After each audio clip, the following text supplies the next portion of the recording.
So hey guys, welcome back to our channel. Good morning. তো কেমন আছেন আপনারা? চলে এসেছি আজকে আর একটা নতুন ভিডিও নিয়ে। তো আজকে আমাদের ভিডিওটি শুরু করলাম আমরা অটোর ওপর চেপে। তা আমরা ফার্স্টে অটো ফোন করে রিজার্ভ করে নিয়েছিলাম, কারণ আমাদের ট্রেন ছিল ঠিক 9:18-তে। আমরা বাড়ি থেকে বেরিয়ে গেছিলাম 8:40, 9:40 বলছি। তো কিসের জন্য, আমরা কী উদ্দেশ্যে আজকে আমরা আসানসোল স্টেশন যাচ্ছি সেটা আপনাদেরকে ভিডিওতে বলবো। তো এই দেখুন আমাদের এই মিশন আমাদের বাড়ি থেকে কাছেই। তো মিশনকে প্রণাম করে নিয়ে এরপর আপনাদেরকে বলছি কিসের জন্য আমরা আজকে যাচ্ছি এবং কোথায় যাচ্ছি। তো গাইজ, আমরা আজকে যাচ্ছি ঝাড়খণ্ড। মানে ঝাড়খণ্ডের একটা গ্রামে, সেই কালাঝুরিয়া গ্রাম। তো হতে পারে আপনারা নাও জানতে পারেন, তো সেটা আপনাদেরকে ওইখানে নেমে দেখাবো। স্টেশন মদনকাটা স্টেশনে নামবো আমরা আসানসোল থেকে ট্রেন ধরে। তো কেন যাচ্ছি আমরা, এরপরের কোশ্চেন। তো আজকে আমরা যাচ্ছি তার কারণ হচ্ছে ওইখানে আছে সূর্যাই পূজা, যেটা হিন্দিতে বলে, বাংলাতে বলে সূর্যদেবের পুজো। সেই পুজোটা হচ্ছে দীর্ঘ 22 বছর পর। এর আগে হয়েছিল যখন আমার জন্ম পর্যন্ত হয়নি।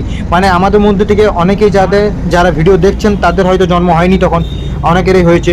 যারা ঝাড়খণ্ড থেকে দেখছেন তারা অবশ্যই কমেন্ট করে জানাবেন যে আপনারা সূর্যাই পুজোতে গিয়েছিলেন কি না। সবাই ঝাড়খণ্ডে সবাই নাও যেতে পারে, ওই কালাঝরিয়া অঞ্চল সংলগ্ন মানুষজন যাবে নিশ্চয়ই। তাছাড়া আমরা ট্রেনে অনেক ভিড় দেখতে পাই, প্রত্যেকটা স্টেশন থেকে ওই রুটের লোক উঠছিল। কারণ কি ওইখানে 22 বছর পর যেহেতু হচ্ছিল, অনেকেই উৎসাহিত ছিল সেই পুজোটাকে দেখার জন্য। আমরাও উৎসাহিত ছিলাম, তাই আমি এবং আমার মা বেরিয়ে পড়ি, এবং আমার মামার ঘর থেকে মামি এবং মামার ছেলে এবং মাসি আর একজন বৌদি, তারা স্টেশনে এসে ওয়েট করছিল আমাদের জন্য। কারণ কি তারাও আমাদের সঙ্গে যাবে, মানে যেহেতু আমরা একসঙ্গে যাব। আমাদের বাড়িটা আসানসোল থেকে সামনে। এই দেখুন আমরা আসানসোল স্টেশন পৌঁছে গেছি এখন। আপনারা দেখতে পাচ্ছেন এই ভিউটা আগেও দেখিয়েছি আমাদের দীঘা ব্লগে, পুরী ব্লগে। তো ওইখান থেকে আমাদের যেহেতু বাড়ির সামনে আসানসোল স্টেশন, এখান থেকে আমরা ট্রেন ধরি। আর এই আসানসোল জাংশন সবাই চাই আসানসোল থেকে ট্রেন ধরতে, কারণ এখান থেকে সব রকম ট্রেন পাওয়া যায়। তো টাইম দেখতে পাচ্ছেন, আমি আপনাদের ঘড়িতে টাইমটা দেখালাম কটা টাইম পাচ্ছি, কিন্তু ট্রেন লেট ছিল। আর যেটা বলছিলাম, তো আমাদের বাড়ি থেকে আসানসোল স্টেশন সামনে, কিন্তু আমার দাদাদের বাড়ি একটু দূর, তাই তারা আমাদের থেকে জলদি বেরিয়েছিল। আমাদের থেকে ওই 5-10 মিনিট আগে এসে তারা উপস্থিত হয়েছিল স্টেশনে। তখন আমি চললাম, আমার খিদে লেগে গেছিলো, তাই কিছু খেতে চললাম। স্টেশনে এসে অনেকক্ষণ থেকে বসে আছি, তো ইডলি পেলাম, তো ইডলি খেয়ে নিলাম, দেখালাম আপনাদেরকে কেমন বানিয়েছে। টেস্ট ভালোই ছিল মোটামুটি, খুব খারাপও না খুব ভালো না, ঠিকঠাক ছিল, ওকে ছিল। তো তারপর আবার মনে পড়ে আমার যে জলের বোতল নেই, কারণ কি সকালে বেরিয়েছিলাম, জল আনতে ভুলে গেছিলাম। তো জল তৃষ্ণা পাচ্ছিল ইডলি খাওয়ার পর, তো আবার আমি যাই জল আনতে। তো গাইজ এই দেখুন জল নিয়ে নিয়েছি এখন। তো এই ইডলি খেলাম, জলও নিয়ে এলাম, সব করলাম। তারপর এখনও পর্যন্ত বসেছিলাম, ট্রেনের না আসার কোনো নাম চিন্তাই নেই। কারণ ট্রেন ছিল আমাদের 9:18-তে। আমরা বাড়ি থেকে বেরিয়ে গেছিলাম 8:40-এ, যেহেতু ট্রেন ধরতে হবে। কিন্তু ট্রেন এখনও পর্যন্ত আসেনি। 9:30 দেখালো, 9:30 নেই, 10টাও নেই। লাস্টে ট্রেন আসে ঠিক 10:30টার সময়। এই দেখুন ট্রেন আসছে যখন, এই দেখুন এবারে ট্রেন আসবে, তখন দেখতে পাচ্ছেন যত লোক ছিল সবাই উঠে দাঁড়িয়েছিল। এরা সব এই ট্রেনটাতে চাপবে। এর আগে এরকম টাইপের ভিড় বলতে পারি, এর থেকে আরও বেশি ভিড় ছিল মহাকুম্ভ, যখন আমি যে ভিডিওটা পোস্ট করেছি মহাকুম্ভের। কিন্তু এটা তো খুব ভালোই ভিড় ছিল বললে চলে। তার কারণ ওই বললাম যে সূর্যাই পূজা, অনেকে যাবে। তাছাড়া যারা ভোট দিতে এসেছিলো, ভোট দিয়ে তারা বাড়ি ফিরছিল। এই দেখুন আমি ট্রেনে এখন দাঁড়িয়ে আছি, ট্রেনে বসার জায়গা পর্যন্ত ছিল না, এত প্রচণ্ড টাইপের ভিড় ছিল। দাঁড়িয়েছিলাম খুব মুশকিলে। এখন এই স্টেশন থেকে তো আমরা আসানসোল থেকে চাপি, তাও ঠিক আছে, কিন্তু পরবর্তী স্টেশনগুলোতে যা ভিড় হয় আপনাদেরকে আমি আগে সেটা দেখাবো। এই এক সাইডে এসে আমি দাঁড়িয়ে যাই, কারণ আপনারা জানেন সকলেই যারা আমার ভিডিও ফলো করেন, যেহেতু আমার হাতে লেগেছিলো, এই কিছুদিন আগে ডিসলোকেট হয়েছিল, তাই তো দেখতেই পাচ্ছেন কতটা ভিড় হয়ে গেছে। আর এটা ছোটো বগি ছিল, তাও সত্ত্বেও মানুষ এই বগিটাতেই উঠে যাচ্ছিল। সো গাইস, তো আমরা অনেকটা ডিস্টেন্স কভার করে নিই। এরপর আমরা চলে আসি কাছাকাছি মদনকাটা স্টেশনে নামবার জন্য। এই মদনকাটা স্টেশনে নেমে পদে আমরা কালাঝুরিয়া গ্রাম যাব। সো গাইস দেখতে পাচ্ছেন এখনও ভিড়, আর আমাদের ফ্যামিলি মেম্বার সবাই আমরা দাঁড়িয়ে আছি, আমি, মা, দাদা, বৌদি, মামি, মাসি সবাই একসঙ্গে দাঁড়িয়ে আছে ওইখানে। এরপর আমরা নামি এবং এখানে মিষ্টি নিতে চলে আসে। এইখানে স্টেশনের সামনে একটাই দোকান ছিল, আর দোকান ছিল না কাছে সামনে কোথাও। তো এখান থেকে মিষ্টি নিয়ে, এবং ওইখানকার দাদারা, মানে যেখানে যাচ্ছি আমরা সেই দাদারা টোটো পাঠিয়ে দিয়েছিল। তো আমরা টোটোতে এখন উঠে পড়ি। এই দেখুন টোটোতে উঠে গেছি। এখান থেকে টোটো করে বেশিক্ষণ টাইম লাগে না, ওই খুব সম্ভবত টাইম যদি লাগে তো 5 থেকে 10 মিনিট মতন টাইম লাগবে, এর বেশি টাইম লাগবে না। সো গাইস অতটা টাইম লাগেনি, কারণ এই টাইমে রোডটা ফাঁকাই ছিল, আর ওইদিকে খুব একটা ভিড় ভাড়া রোড নয় যে ভিড় থাকে বা কিছু। সো গাইস আপনারা চাইলে স্টেশন থেকে অটো পেয়ে যাবেন, টোটো পেয়ে যায়। তো আমাদের পাঠিয়ে দিয়েছিলো দাদারা বাড়ি ওখান থেকে যে একবারে নিয়ে আসতে। এখন আমরা কালাঝুরিয়া গ্রামটা ঢুকে গেছি। এরপর আমরা আপনাদের সঙ্গে দেখা করব ঠিক সন্ধ্যেবেলায়, কারণ কি এখন যাব রেস্ট নেব একটু। তো গাইজ এখন আমরা এই দেখুন রেস্ট নিচ্ছি এখন। এরপর আপনাদের সঙ্গে দেখা করছি ঘুমিয়ে ওঠার পর, তারপরে যাব ঘাটে বিকেলবেলায়, সেটা আপনাদেরকে ভিডিওতে আমি দেখাচ্ছি। সো গাইজ এখন রেস্ট করার পালা। সো গাইজ এরপর রেডি হয়ে আপনাদের সঙ্গে বিকেলবেলা দেখা করছি, বাই। সো গাইস, তো আমরা এখন রেডি হয়েছি, যেহেতু আপনাদেরকে বললাম আমরা বিকেলে আপনাদের সঙ্গে দেখা করছি, রেস্ট হয়ে যায় ভালো করে, ভালোভাবে ঘুমিয়ে নিয়ে এখানেই আমি শুয়েছিলাম। আর এখানে মিররে দেখাচ্ছি আপনাদেরকে রেডি হয়ে গেছি আমি, যে ড্রেসটা পরে এসেছিলাম সেটা ছেড়ে নিই চান করে পরে, কারণ কি নতুন ড্রেস পরে যেতে হবে, মানে নতুন ড্রেস নয় কাঁচা ড্রেস পরে ওই ঘাটে যেতে হবে। তখন আমি বাড়ি দিকে এসেছি, আমার এইখানকার মামার ঘরের বাড়ি দিকে। এই দিকটাতে খুব সুন্দর গাছ আরে ছিল, প্রায় এখানে তেজপাতা গাছ আর নানা রকম গাছ, এদিকে দেখতে পাচ্ছেন আপনারা অনেকটা জায়গা পড়ে আছে। ওইখানে কুয়ো আছে, কুয়োটা আপনাদেরকে পরে দেখাবো আমি। এখন আমি এখানে এসেছিলাম এই জায়গাটা আপনাদেরকে দেখাতে, যে দেখিয়ে দিই আপনাদেরকে কেমন আছে জায়গাটা। তো এই জায়গাটা, আর যেহেতু জানেন আপনারা গ্রামের পরিবেশ খুব ভালোই হয়। সো গাইজ, এখানে হাওয়াও ভালো চলছিল, যখন আমরা ঘাটের দিকে যাই ওখানেও ভালো রকম হাওয়া চলছিল, মানে পুকুর আছে, তো পুকুরের সামনে মনে হচ্ছিল যেমন আলাদা আলাদাই লেভেলের হাওয়া চলছে, মানে বলারই নেই, আপনাদেরকে বলে বোঝাতে পারবো না যতক্ষণ না আপনারা হয়তো সেই হাওয়াটাকে অনুভব করবেন। তো এইখানে আমি এই গাছগুলো দেখছিলাম অনেকদিন পর, যেহেতু আসি লাস্ট আমি হয়তো গিয়েছিলাম 6-7 বছর আগে, তারপরে এই গেলাম। তো গাইজ, আমি এই গাছগুলো এখানে, তারপর গাছ হয়েছে কুমড়ো গাছ আছে, সেগুলো দেখি এবং আমরা ঘাটের উদ্দেশ্যে রওনা দিই। এখন দেখতে পাচ্ছেন গ্রামের সব লোক ঘাটের উদ্দেশ্যে বেরিয়ে গেছে। সো গাইজ, আপনাদেরকে বলে রাখি, এখন আমরা বিকেলবেলায় ঘাটে যাচ্ছি। এই বিকেলবেলায় ঘাটে যাওয়ার পর আমরা ওখান থেকে ফিরবো, তারপর রাত্রে আবার যেমন ছট পুজোয় খরনা হয় পায়েস ক্ষীর, যেটা ক্ষীর রুটি টাইপের হয়, তো এখানেও আজকে রাত্রে ক্ষীর রুটি, মানে কি রুটি নয় ক্ষীরটা খাওয়ানো হবে, মানে ওই যে পায়েসটা সেটা খাওয়ানো হবে। সেটা আপনাদেরকে রাত্রেবেলা দেখাবো, এই ঘাট থেকে যাওয়ার পরে ওটা শুরু হবে যখন। আর এই পুজোটা, মেন পুজো যেটা, সেটা কাল সকালে হবে। কাল সকালে পাঠা বলিয়ারা হবে, সেগুলো আপনারা দেখতে থাকবেন ভিডিওতে। আগেই আপনাদেরকে বলছি পাঠা, আর এখানে আমাদেরও বাড়ি থেকেও পাঠা পড়বে, আমাদের বাড়ি থেকে 2টো পাঠা পড়বে কালকে সকালবেলায়। সেটা আপনাদেরকে দেখাবো যে কত বড় পাঠা বা কী কী, সেই পুরো পুজোর বিষয়টা একটু আপনাদেরকে দেখানোর চেষ্টা করবো। তো গাইস, এখন আপনারা দেখতে পাচ্ছেন ঘাটের সামনে আমরা চলে এসেছি, লাইন লাইন করে কত লোক যাচ্ছে দেখতেই পাচ্ছেন। আর ওই ঘাটের নিচে আমি নামবো, আপনাদেরকে নিচে নেমে দেখাবো কীভাবে কী পুজো হচ্ছে সূর্যদেবের আরে, সে সকল আপনারা দেখতে থাকুন। সো গাইস, এখন নিচের দিকে নেমে যায়, ওপর থেকে দেখাতে পাচ্ছি আপনাদেরকে কতটা পরিমাণে ভিড় জমা হচ্ছে। আস্তে আস্তে আপনারা দেখবেন আরও পরিমাণে লোক আসতে থাকবে, আরও ভিড় বাড়তে থাকবে, এবং কাল সকালে যে ভিড়টা হবে সেটা তো বলার নেই। এখনই দেখতে পাচ্ছেন মনে হচ্ছে যেমন কোনো একটা বড় র্যালি চলে আসছে, পুরো ওই যে ওপরের অংশটা সেটা পুরো ফুল হয়ে গেছে। সো গাইস, এখানে আমি এবং আমার দাদা দাঁড়িয়েছিলাম, এবং এখানে পাঠাগুলিকে রাখা হয়েছিল যেগুলো কালকে পড়বে, সেই পাঠাগুলোকে এখন ধোয়ানো হচ্ছিল। আর এখানে সূর্যদেবকে এখন প্রণাম করা চলছে, দেখতে পাচ্ছেন আপনারা। আর ভিড় যেটা বলেছিলাম, দেখতে পেলেন ওপরে কতটা পরিমাণ ভিড় হয়ে এসছে।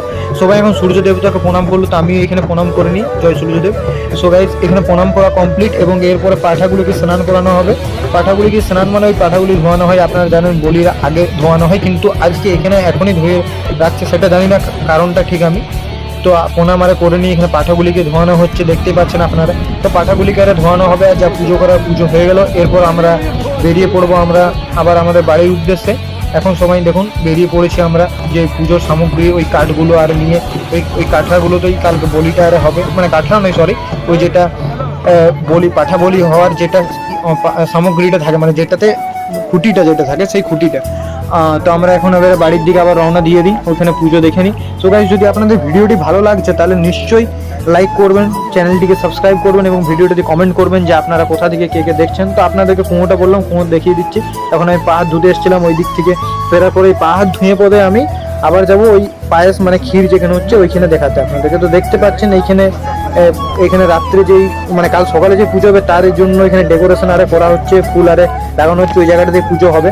এরপর আপনাদেরকে দেখাবো যখন ওইখানে আমরা লাইনে দাঁড়িয়ে পায়েস খেতে যাবো। এই দেখুন আমরা লাইনে দাঁড়িয়ে পড়েছি, এখানে আমরা ভেতরে ঢুকবো, যেখানে মেন প্রসাদ তৈরি করা হয়েছে, ওখানে আমরা প্রণাম করবো প্রথমে, তারপরে আমরা পায়েস আরে খাবো। সেটা আপনাদেরকে দেখাচ্ছি আমি কি করছি না করছি। এই দেখুন এখন আমি ভেতরে চলে এসেছি, এখানে দেখতে পাচ্ছেন পরপর বাটিতে পায়েস রাখা রয়েছে, এটা ভোগ লাগানো হয়েছে। এখানে আমি প্রণাম করে নিই, এখানে মাথা ঠেকিয়ে প্রণাম করে তারপরে আমি বেরিয়ে যাই, বাড়ির দিকে যাই, এবং এরপরে আপনাদেরকে দেখাচ্ছি আমি কি করলাম। আর যদি না কিছু করছি তাহলে আমি ডাইরেক্ট গুড নাইট করবো এবং দেখা করবো কাল সকালে। তো গাইজ, তারপরে দেখলাম আর এখন কিছু করার নেই, পায়েস আরে খেয়ে নিয়ে তখন চলে এসেছি আবার ওই জায়গাটাতেই, এখান থেকে রেডি হয়ে বেরিয়েছিলাম। তো গাইজ, এরপর আমি আপনাদেরকে চেঞ্জ করে দেখাচ্ছি।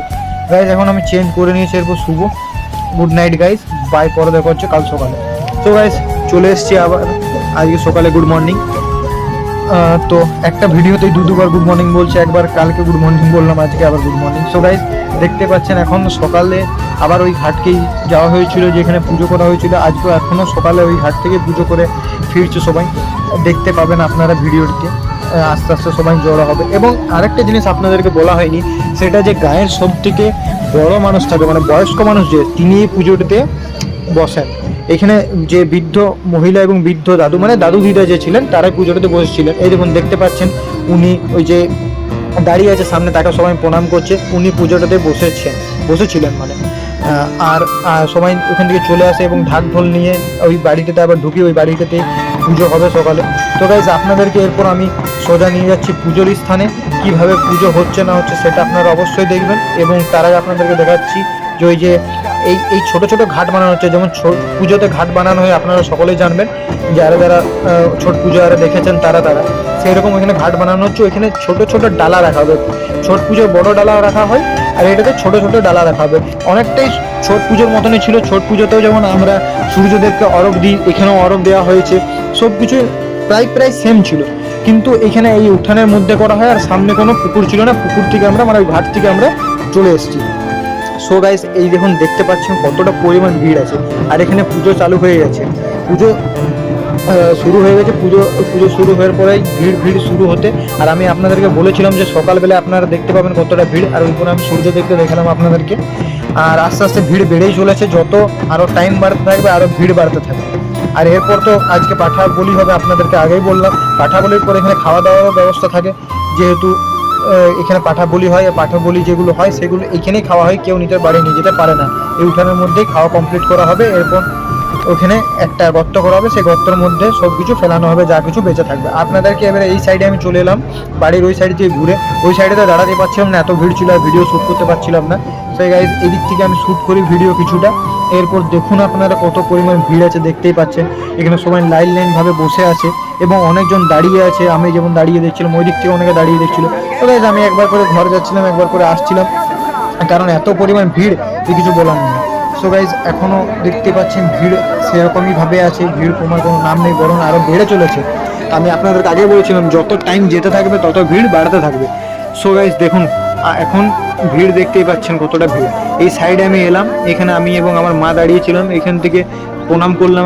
আমার মা ডাকলো যে ওখানে প্রণাম করে নিতে। এরপর আমরা পাঠাগুলির কাছে চলে আসি। আপনাদেরকে দেখাচ্ছি আমি যে আমাদের কোন পাঠাগুলি পড়বে। আগেই বললাম আপনাদেরকে যে আমাদের দুটো পাঠা পড়বে। এই দেখুন আমি হাতে নিয়ে দেখাচ্ছি এরপর আপনাদেরকে। সো গাইজ আমি দেখুন হাতে নিয়েছি এখন পাঠাগুলিকে, আপনাদেরকে ক্যামেরাতে দেখাচ্ছি সেটা। এই যে একটা পাঠা, দুটো পাঠা ওই সাইডে একটা চলে গেছে, দাঁড়া এক সেকেন্ড, আমি আপনাদেরকে এই সাইডে ডেকে পরে পাঠাগুলিকে দেখাচ্ছি। সো গাইজ দেখুন এই যে একটা পাঠা এখানে রয়েছে, আর একটা পাঠা এই সাইডে আবার চলে গেছে। ওই যে এই দুটো পাঠায় আমাদের হবে। তো পাঠাগুলি সংকল্প করা হয়েছিল, পুজো করা হয়েছিল। এখন এখানে যেই খুঁটিটা বললাম, যে খুঁটিটা নিয়ে যাওয়া হয়েছিল পুজো করা ছিল, সেই খুঁটিটা এখানে রাখা আছে। আর এই যে পাঠা দুটি, এটাই আমাদের বলি হবে। সো গাইজ এখানে এখন খুঁটি পুজো চলছে। খুঁটি পুজো কমপ্লিট হলেই আমাদের পাঠা বলি শুরু হয়ে যাবে।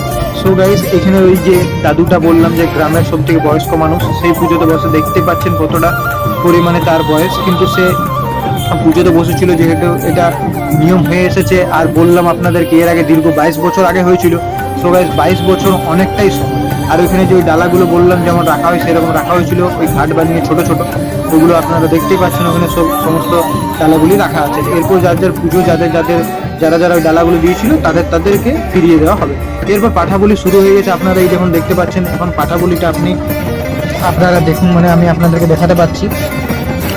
যদিও বা পাঠাবলি শ্যুট করতে নেই, কিন্তু আমি আপনাদের জন্য শ্যুট করলাম। এর আগেও অনেক জায়গায় পাঠাবলি দেখেছি, আমাদের যখন মনসা পুজোতে এরা পাঠা পড়ে, সেগুলি আমি আপনাদেরকে দেখাইনি। তার কারণ রক্ষাকালী পুজোতে আরও পড়ে, সেগুলি আমি আপনাদেরকে দেখাইনি। তার কারণ হচ্ছে যে ইউটিউব গাইডলাইন্সের বাইরে থেকে অনেক সময় বলি আর দেখানো যায় না, কিন্তু এইবারে আমি দেখালাম। তাও সব বেশিটা দেখাইনি, কিছু একটা জাস্ট দেখাচ্ছি। বলিটা যখন হচ্ছে, যখন চোটটা পড়েছে সেটা দেখাচ্ছি। আমি আপনাদেরকে দুটো পাঠাবলি দেখালাম, এরপর পাঠাবলি দেখাচ্ছি। এই দেখুন বলি হয়ে এখানে রাখা আছে, পরপর 14টা পাঠা মোট পড়েছিল। সো গাইজ সব কিছু কমপ্লিট পাঠা বলি। আরে এরপরে পুজোর এখানে প্রণাম করা হবে সূর্যদেবকে, এবং সূর্যাহী পূজার এই পুজো এখন মোটামুটি যেই পুজো বসে পুজো, সেই পুজো কমপ্লিট সূর্যাহী পূজার। এরপর এখানে ডালা সব দেওয়া হবে, সবাইকে প্রসাদ দেওয়া হবে, তারপরে শুরু হয়ে যাবে খাওয়া দাওয়া। তো এই দেখুন আমি এখন বাইরে চলে এসেছি, এখন ভিড়টা একটু কম আছে। এরপর খাওয়া দাওয়া শুরু হবে। তার আগে এই দেখুন এখানে আমি চলে এলাম, এখানে রান্না শুরু হয়ে গেছিলো। এখানে এই যে গর্ত বললাম, এই গর্তটাতেই সব কিছু খেয়ে পদে রাখা হবে। আর এখানে পাঠা কাটা হচ্ছে, মানে পিস করা হচ্ছে এগুলো। সো গাইজ এখন থেকে আমি দেখে বেরিয়েছি, এরপর আপনাদেরকে ফাঁকা দেখুন বললাম আমি আপনাদেরকে পুরো ফাঁকা হয়ে যাবে। এখন দেখুন একটা লোক পর্যন্ত নেই, পুজো কমপ্লিট হয়ে গেছে পুরোপুরি। এরপর এখানে খাওয়া দাওয়া শুরু হবে। ওই এখন দেখতে পাচ্ছেন আপনারা ঝান্ডাটা লাগা আছে, রামের ঝান্ডা। এরপর আপনাদের সঙ্গে রাত্রে দেখা করছি খাওয়া দাওয়া কমপ্লিট হওয়ার পর। সো গাইজ আমাদের খাওয়া দাওয়া কমপ্লিট হয়ে গেছিলো, সেগুলোর আমি ভিডিও শ্যুট করিনি। এখন আমরা এসেছিলাম একটু মাঠের এই সাইডে ঘুরতে, কি সকালবেলায় আসতে পারিনি, কালকে তো বললাম বিকেল দিকে ঘাট গিয়েছিলাম, তারপর পায়ে ধারে খেয়ে আর যাওয়া হয়নি। সো গাইজ আজকে আসি একটু এখানে আমি একটু বসে পথে চারিদিকটা ঘুরে দেখি ভালোভাবে। হ্যাঁ গাইজ এখানে আমি নিজের ফোন নিয়ে যেতে ভুলে গেছিলাম, তো আমি এই ভিডিওটা দাদার ফোন থেকে আমার শ্যুট করেছি। তো গাইজ যদি কোয়ালিটি একটু খারাপ আসে তাহলে একটু অ্যাডজাস্ট করে নেবেন। আর অবশ্যই আপনাদের ভিডিওটি হয়তো ভালো লাগছে এবং ভিডিওটি নিশ্চয়ই ভালো লাগবে, কারণ কি সূর্যাই পূজা দীর্ঘ 22 বছর পর যেহেতু হচ্ছে, সেটা আমি আপনাদেরকে দেখাতে পারলাম, সেটাই আমার অনেক বড় সৌভাগ্য। এবং আপনারাও ভিডিওটি দেখবেন এবং লাইক করবেন ভিডিওটিকে, কমেন্ট শেয়ার সাবস্ক্রাইব করবেন চ্যানেলটিকে। সো গাইস এখন দেখতে পাচ্ছেন চারদিকটা পুরো অন্ধকার আছে। এখানে আমি বসেছিলাম, বসে বসে ওয়েট করছিলাম দাদার জন্য। দাদারাও ওই দিক থেকে আসছিলেন, দাদারা গিয়েছিলেন আরেক সাইডে ঘুরতে, ওইদিকে যেদিকে প্লট আর রয়েছে সেই প্লটগুলি আর দেখতে। সো গাইস এখানে বসে আমি ওপরে চাঁদ দেখছিলাম যে চাঁদটা কেমন হয়েছে না হয়েছে সেটা আপনাদেরকে দেখালাম। তো এরপর দাদারা আসে এবং আমরা যাই। এই দেখুন প্লট আর মানে এদিকে ঝাড়খণ্ড সরকার, আপনারা জানেন সকলে, হয়তো জানেন নাও জানতে পারেন, এখানে আম গাছের জন্য জায়গা যদি আপনার থাকে তাহলে আম গাছ লাগাতে দেওয়া হয়। সেগুলি দাদারা দেখতে গিয়েছিল, আমি তখন ওখানে বসে ওয়েট করছিলাম। এরপর আপনাদের সঙ্গে দেখা করাবো কুমকুম বিহারীর আজকে স্টেজ শো আছে এখানে। এখানে দেখতে পাচ্ছেন এখন থেকে গান বাজানো শুরু হয়ে গেছে। এরপর আপনাদের দেখাচ্ছি কুমকুম বিহারী। এই দেখুন কুমকুম বিহারীর যে সহায়ক তিনি এখন স্টেজে আছেন। এরপর কুমকুম বিহারী স্টেজে আসবেন, তিনিও একটু গান টান করবেন। এই প্রোগ্রামটি শুরু হওয়ার কথা ছিল ওই 7:30 8টা, কিন্তু লেট হয়ে গেছিলো শুরু হতে হতে, প্রায় অনেক লেট। ওই শুরু হয়েছিল 9টার সময়, ঠিক এখন টাইমটা মনে পড়ছে না, ওই 9টা 9:30 ওইরকম শুরু হয়েছিল। তো গাইজ এখানে এখন প্রোগ্রাম দেখি আর আস্তে আস্তে এখানেও ভিড় বাড়াতে শুরু হয়। দেখতে পাচ্ছেন কত ভিড়। আর এখন কুমকুম বিহারী জি আসছেন। सो गाइस अभी देख सक रहे हैं आप लोग कुमकुम बिहारी आ रहे हैं। जो सकल भाई बहन झारखंड से देख रहे हैं, प्लीज़ चैनल को सब्सक्राइब कीजिएगा, वीडियो को लाइक कीजिएगा और कमेंट कीजिएगा। अगर आप लोग झारखंड या बिहार कहीं से भी देख रहे हैं और वेस्ट बेंगल থেকে যারা দেখছেন তারা তার ভিডিওটিকে অবশ্যই লাইক করবেন, কমেন্ট করবেন, শেয়ার করবেন, চ্যানেলটিকে সাবস্ক্রাইব করবেন। সো গাইস কুমকুম বিহারী এখন চলে এসেছেন। তিনি ভজন গান মূলত আমাদের ওয়েস্ট বেঙ্গলে অনেকে হয়তো জানতে নাও পারেন, আমিও জানতাম না, কিন্তু ওইখানে যেহেতু আমি জানতে পারি যে কুমকুম বিহারী একজন সিঙ্গার। তিনি ভজন গান ঠাকুরদের, ছোট মাই, শিব ঠাকুর বা আরও আমাদের যে দেবদেবী আছে তাদের জন্য, দেবদেবতাদের জন্য। সো গাইজ ওনার এখন স্টেজ পারফরমেন্স অনেকটাই লম্বা চলছিল, তাই ফাস্ট ফরওয়ার্ড করে আপনাদেরকে দেখাচ্ছি। আর তিনি বললাম আপনাদেরকে ছট পূজারে নানা রকম গান ভজন করেন, সব রকম গান করেন, জাগ্রতা করেন। তো জাগ্রতা অনেকেই জানেন, মায়ের যে নবরাত্রি জাগ্রতা সেগুলি হয়, সেগুলো করেন। সো গাইজ এরপর আপনাদেরকে দেখাতে পারবো আমি যে কুমকুম বিহারী এক দুটো ছোটো ছোটো গানের ক্লিপ এবং সবাই এখানে মেতে উঠেছিল, সেগুলো আপনারা দেখতে পাবেন ভিডিওর আগে। আর আজকে খেলা ছিল LSG versus KKR। So guys গেমটাতে আমি ভাবতে পারিনি এতটা টুইস্ট আসবে, কারণ কি এত কম রান টার্গেট দিয়েছিল KKR, LSG সেটাকেও করতে পারেনি। লাস্টে মোহাম্মদ শামি 6 মেরে সেটিকে ড্র করে, 1 বলে 7 রান দরকার ছিল, মোহাম্মদ শামি 6 মারে এবং গেমটিকে ড্র করে। সেটা যখন দেখলাম যে সুপার ওভারে যায়, তো সেটা আমি দেখতে শুরু করি যে কি এত কম লো স্কোর, তাও মানে চেস করতে পারলো না LSG, কি বলবো। সো এখন গাইজ আমি খেলা দেখতে শুরু করেছিলাম এখানে সুপার ওভার কি হচ্ছে না হচ্ছে। তো সুপার ওভারে যেটা হয় সেটা আপনারা সকলেই জানেন যে সুনীল নারায়ণ 2 উইকেটেই পরপর ডাউন করে দেয়। আর 2 উইকেট সুপার ওভারে ডাউন মানে আপনারা জানেন যে ওই ব্যাটিং টিম আর ব্যাট করতে পারবে না, তাই লখনৌ ব্যাটিংয়ে 2 উইকেট ফেলিয়ে পড়ে আর ব্যাট করতে পারে না। এবং KKR এর কাছে ব্যাটিং আসে, KKR এর মাত্র টার্গেট পায় 2 রানের, কারণ তার আগে একটা সিঙ্গেলই দিতে পেয়েছিল। আর এর আগেও একটা ভিডিও আমার মনে পড়লো, আমি যেটা ইনস্টাগ্রামে দেখেছিলাম বা ফেসবুকে সম্ভবত, যেখানে নিকোলাস পুরানকে 6 বলে 6টা বল বিট করেছিল সুনীল নারায়ণ, সেটাও আপনারা হয়তো দেখেছেন অনেকেই। সো গাইস এখানে আমি খেলা দেখছিলাম এবং খেলা দেখে যেটা দেখলাম যে লখনৌয়ের মানে কি বলবো, আর লখনৌ পারলো না ম্যাচটা করতে, জিততে, এত কম রান স্কোর ছিল। আর KKR সুপার ওভারে ম্যাচ জিতে যায়। এখানে আমার ফোনে নেট চলছিল না, মানে আমি দুটো ফোন নিয়ে গিয়েছিলাম। সে গাইজ এই ফোনটাতে হঠাৎ নেট চলে বন্ধ হয়ে যায়, তখন আমি আমার নিজের দাদাকে বললাম যে দাদা একটু ক্রিকেটটা চালাতে। তো গাইজ সে ক্রিকেটও চালাই, এরপরে আমার হটস্পট বা ওর কাছ থেকে আমি হটস্পটও নিই। তো হটস্পট নিয়ে আমি নিজের ফোনও দেখছিলাম, আর ওর ফোনও দেখতে সুইচ করলাম। এই দেখুন নিকোলাস পুরানো বোল্ড আপনাদের দেখাতেই পারলাম। সো গাইজ কিছু বলার নেই এসএসজি টিম থেকে। তো গাইস যদি আপনাদের ভিডিওটি ভালো লেগে থাকে তাহলে অবশ্যই ভিডিওটিকে লাইক করবেন, কমেন্ট করবেন, শেয়ার করবেন আর চ্যানেলটিকে সাবস্ক্রাইব করবেন। আর এখানে দর্শক কিন্তু মেতে উঠেছিলেন, এখানে সুনীল নারায়ণ খুবই ভালো বল। তো গাইস আপনাদের যদি ভিডিওটি ভালো লেগে থাকে অবশ্যই ভিডিওটিকে প্লিজ দয়া করে লাইক করবেন এবং শেয়ার করবেন, কমেন্ট করবেন। হোপফুলি আপনাদের ভিডিওটি ভালো লেগে থাকবে। আর সুপার ওভারে জিতলো সে হচ্ছে কেকেআর, আপনারা জানেন এখানে সেকেন্ড উইকেটে পড়ে যায় এবং কেকেআর ম্যাচ উইন করে আজকের ম্যাচটি। আপনাদের যদি আমার ভিডিওগুলি ভালো লাগে তাহলে চ্যানেলটিকে সাবস্ক্রাইব করবেন এবং নোটিফিকেশান বেলটি অন করে দেবেন। আপনাদের সঙ্গে দেখা হবে অন্য কোনো ভিডিও নিয়ে। তা করতে গাইজ আপনারা সকলে ভালো থাকবেন। Take care, love you guys, bye bye. আজকের মতন এখানেই, গুড নাইট। এখন আমি আপনাদের সঙ্গে ব্লগ এন্ড করছি এখানেই, আর এরপর হয়তো আপনাদের সঙ্গে আমি সকালে দেখা করতে পারি যাবার আগে। সো গাইজ বাই বাই, দেখা হচ্ছে অন্য কোনো ভিডিও নিয়ে, বাই গাইজ। Good morning. তো চলে এসেছি আমরা সকাল সকাল মদনঘাটা স্টেশনে। আমাদের ট্রেন ছিল ঠিক 5:30টায় আসানসোলের উদ্দেশ্যে, কিন্তু ট্রেন আজও লেট, 6:30টায় ট্রেন আসবে দেখাচ্ছে। সো গাইজ এখানে দাঁড়িয়েছিলাম এখন আমরা সবাই। তো গাইজ আপনাদের সঙ্গে দেখা হচ্ছে অন্য কোনো ভিডিও নিয়ে। আজকের ব্লগ আমি এখানেই এন্ড করছি। আপনাদের সঙ্গে দেখা হচ্ছে খুব সম্ভবত খুব তাড়াতাড়ি অন্য কোনো নতুন ভিডিও নিয়ে। By guys.